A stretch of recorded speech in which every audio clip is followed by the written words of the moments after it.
I'm happy to introduce Max Temchuk. So we're gonna speak about fundraising and what's documents you need to bring before. Max, are you here?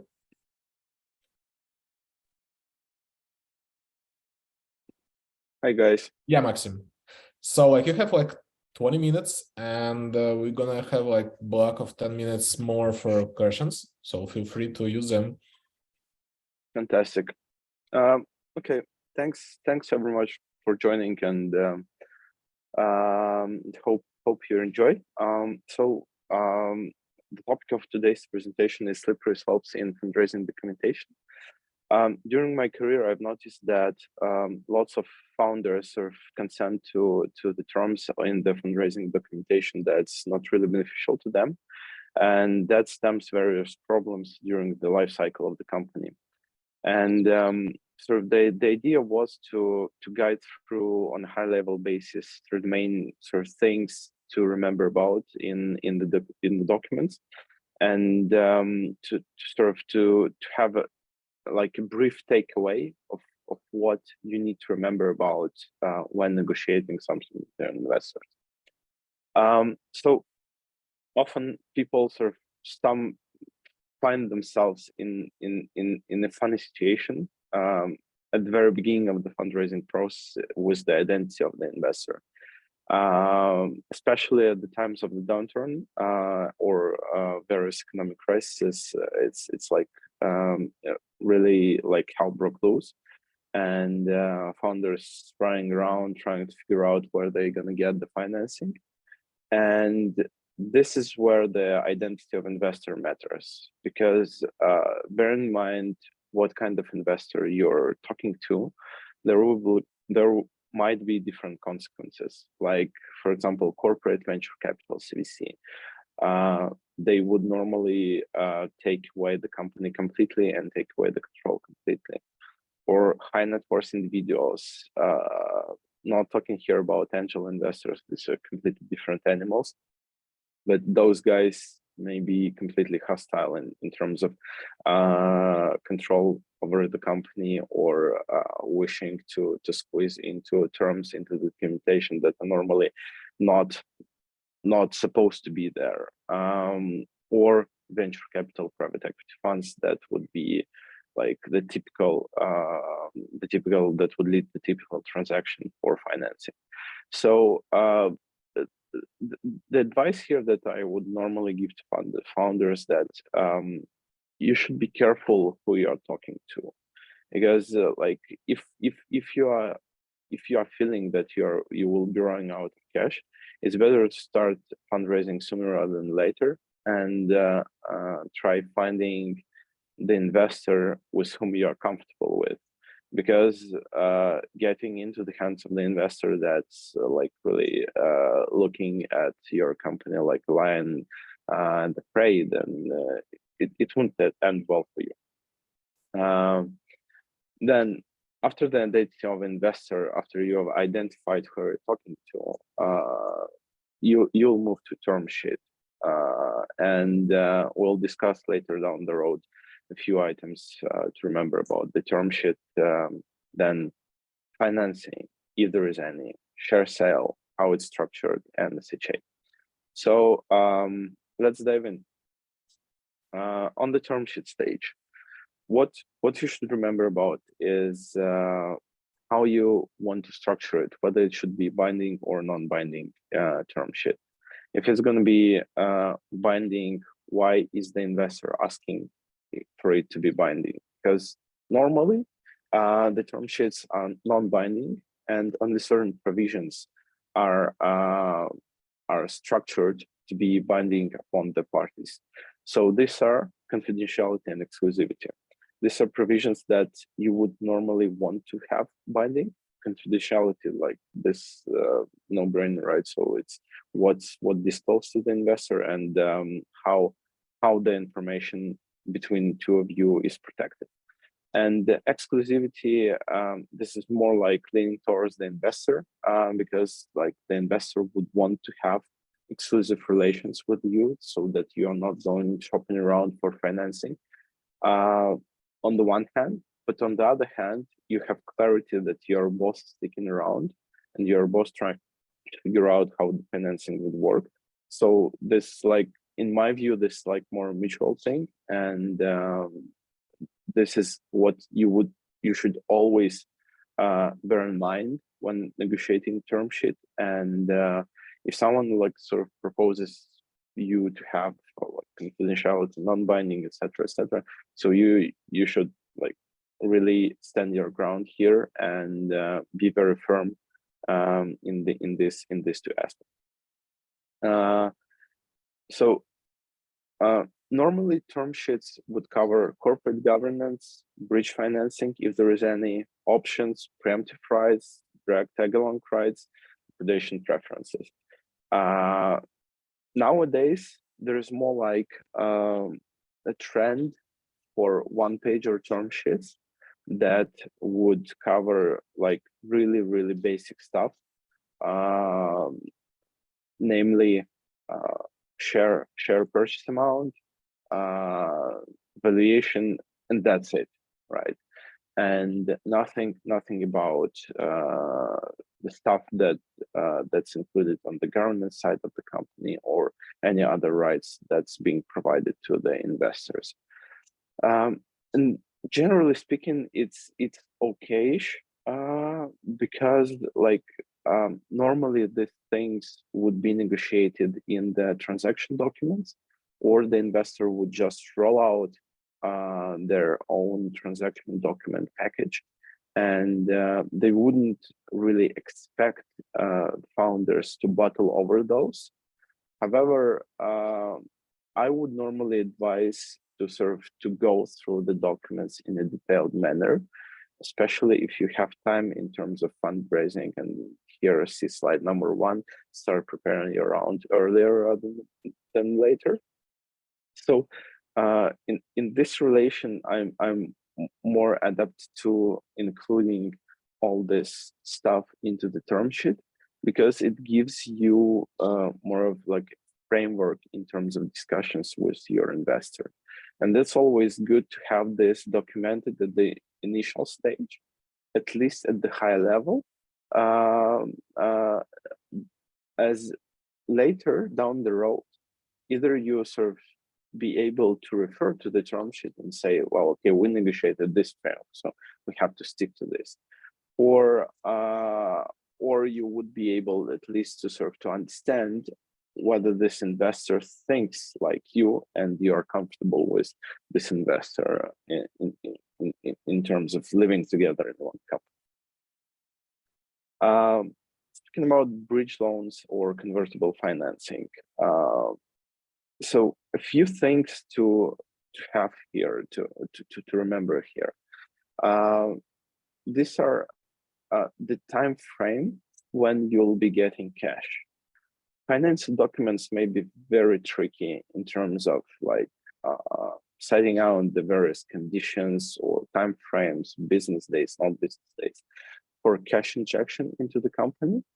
And here you really have to nail this down, because if you like sign this blindly, and then we'll be sitting expecting for the cash from the investor, and the investor will be living under the transaction documents that might end in tears. So you really have to nail down the time frame for the cash, and if the cash is structured in several tranches, it may be that the tranching is subject to certain conditions. For example, like the company gets first portion of cash after signing of the document, after execution of the document. Then the second portion of cash is transferred after execution of like some IP documents, or cleaning out some internal corporate documentation. So it really matters, because it gives you like the understanding of how the cash flow will be structured for the company's benefit. Some convertible notes or some bridge loans are simple, and they contain just like here is the cash, and off you go. Others would contain ongoing obligations for the company, maintenance of debt to EBITDA ratios, or like maintenance of assets. And you have to remember and link all the things with restructurings that might be in place, or with acquisition of assets that might be taking place, or with hiring of the teams. There may be very different triggers, and you have to remember about all of the things when negotiating or signing the debt documents. What else is also important is events of default section in the financing documents, because that's actually where you have to return debt on accelerated time scale. And in this relation, you really have to be careful about events of default, how they're worded. For example, some events of default may be worded like declared events of default, and that's where the investor says, you've defaulted, man, and you have to get cash back. Or like generally just event of default, and that's it. So no declaration of fact. And these things matter when things like get on the wrong foot with the investor. And most importantly, cashback, where the cashback is required, or how the conversion would work. Price, is it structured that on a pre-cash or post-cash?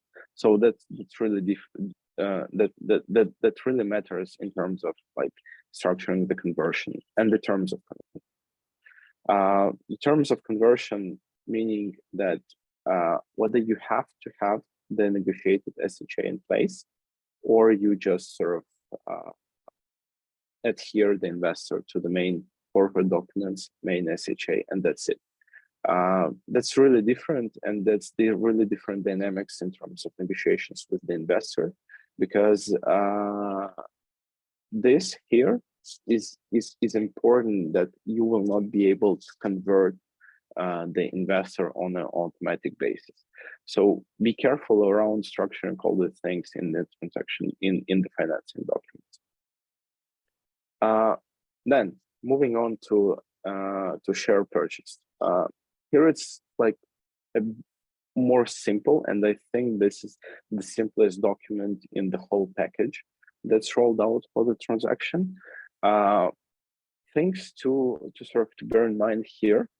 These are the timing of getting cash from the investor, whether it's subject to some terms, conditions, or it should to the investor straight away. What are you telling to the investor about the company and business? This is important in terms of the disclosure about the company. How are you disclosing this? You're disclosing this through warranties or presentations. And you're saying that like these things are straightforward with the company, so everything is okay, and that's it. Or you are providing indemnity to protect the investor. Indemnity, this is effectively a guarantee under foreign law, and indemnity may be limited, unlimited, etc., etc. So you really have to get into the details with all the things and think about not only protection of the investor, but protection of yourself, in terms of whether you are not giving something extra, or giving misleading information, or misrepresenting on certain things. Because if things go wrong, like for example FTX, etc., so they misrepresented lots of things in the transaction documents, then it's going to be worse for you. So here it's important about disclosure, how the disclosure is structured and what you're disclosing to the investor. Then the most important thing, and I view the company and SHA, shareholders agreement governing the company, the relations between the investors and the company is a kitchen where the magic happens. And this is like the main document that will that will lay down the basis of how you live with the investor in your house, in your company, how all the decisions been made, whether an investor can block you on some decisions, or you can overrule the investor. What's the investor influence on the next round for the company? Will the investor be able to jump into the next round, or you have to get the consent from the current investor? Whether the investor gets any options, tag along, drag along rights. What's under cash protections, like liquidation preference. So all these things should be laid down neatly in the shareholders agreement. And in my experience, the simpler the language, the better. As I've seen situations where in the SHA, the option formulas were that difficult and that complex that at some point of time, the option provided a negative result for share purchase price. And that was crazy because like no one really understood how the option would need to be enforced, whether the party that's being bought out has to pay, or it has to receive like zero, like one cent. So these things really important how you negotiate and what you get into the shareholders agreement. And the more situations you can cover in the SHA, the better. Really is the better. One of the most debatable things in my opinion, these are the rights of the governing bodies. What are they covering, and what powers the founders have, because they would effectively show how much control over the company the founder has. And the more you can maintain this control is the better for you in terms of maneuvering with the next rounds, in terms of managing the company, whether you want additional financing or attract new people, etc., or do some purchases. So be careful about around all the things we discussed. So that basically concludes my presentation, and I'll be happy to answer any questions. Yeah.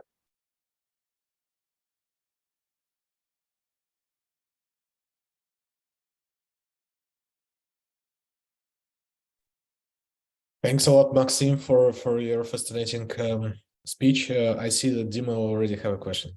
Dima. Yeah, thank you, Maxim, for the presentation.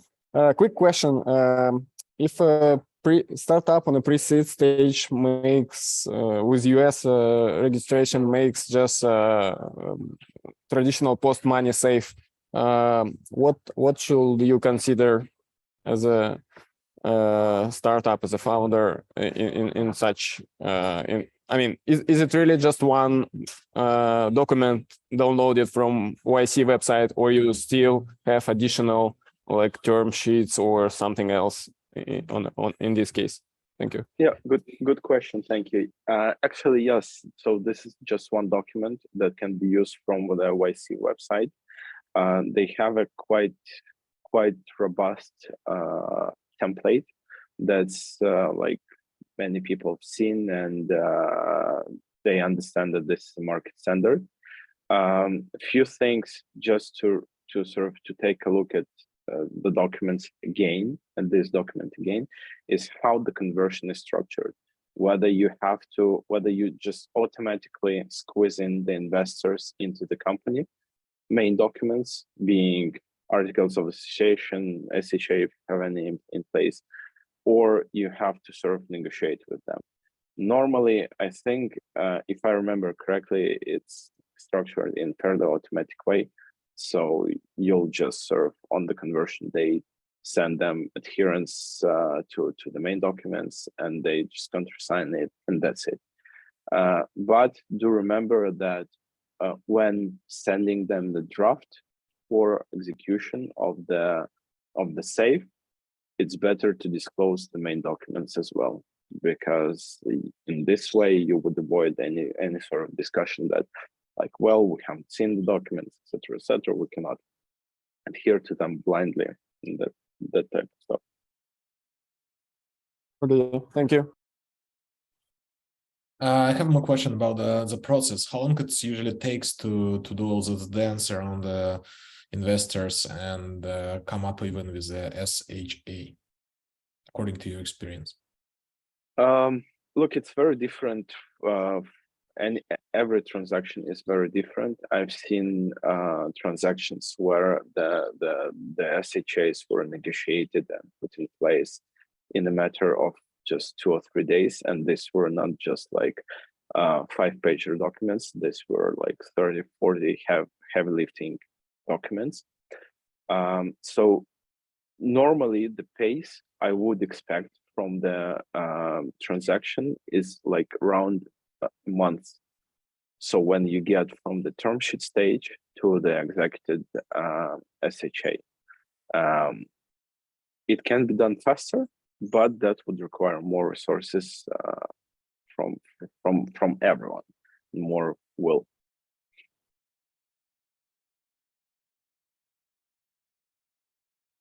Cool. Guys, if you have any questions, feel free to ask Maxim about all fundraising, because it's usually the hottest question, how to get money. Okay. While like people just thinking about the questions, I have one more.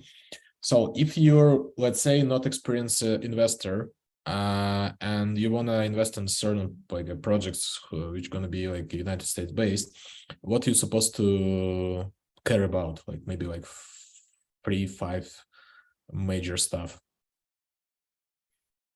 From the point of view of the investor, right? Yeah, because it's vice versa. So like if you're like a startup and wanna cheat on an investor, what you should do, like, but it's more interesting for investors to investor yeah. side. Always due diligence in terms of the operations of the company, financing of the company, and legal structure of the company. And I would say that due diligence covers 50 or 60% of the success. We've seen cases with FTX, with Theranos, with WeWork. These are all major cases, and at some point when I've seen WeWork crashing, I thought that, okay, well, people have learned something. But then Theranos went down just like months ago. FTX went down, and it's evident that even the coolest investors on the block haven't learned that much. Valuations, definitely the next thing. How you value the company, what's driving the crazy valuation of the company, and if there are any chances to get the discount on the valuation. And then effective deal execution. You can be a super guy offering super terms, but if execution takes you like more than 3, 4, 5 weeks, no one want to get your money. There are people executing deals far more efficiently. And in this relation, deal execution is somewhat that matters. I think that these are 3 most important things. Super. I really surprised that no one asking the questions. Dima, maybe you have one more, or are you gonna? Yeah, always. If you have no Super, questions, I thank can you, ask. man. Oh, really, actually, I thought maybe too many questions, but if there is time, I want to ask about what type of cap table management platform would you recommend? Like, how do you manage all these documents you signed with VCs or with investors? So I really liked Pulley. Pulley is really nice interface, and it allows for various creative things. Carta is fine, but they are a bit expensive at the very beginning, and Pulley is free before I think you have 25 investors and cap table. And so yeah, these are two main players that I've used and that. Cool, thanks. We have more question. Alexei, you want to ask question or just? No, so Maxim, Svetank, no, okay. Svetank asked about what about the agile list tags? Is it works or not, or good or not for this field? Good for what? I didn't quite get. It's like angel list in general. For cap table management, Yeah. I guess. I haven't used it. I guess it's okay. I've seen lots of products rolled out by AngelList, starting from the fund management stuff, and then cap table. Often they are very complex, so just like you have to request for demo version and run through it, see whether it works for you personally. We have a terribly complex legal structure of the company. We use Pulley, even though it's very simple, but it allows like creative things in the platform. So I like Pulley. If Angel stocks, if Angel list fits you, then go ahead, use. And what about if compare, like, for your opinion, like a Carta, Pulley, and Angel list? So Pulley is still the first. Yeah. Okay, super. Any other questions? It's 1 minute till the next speaker.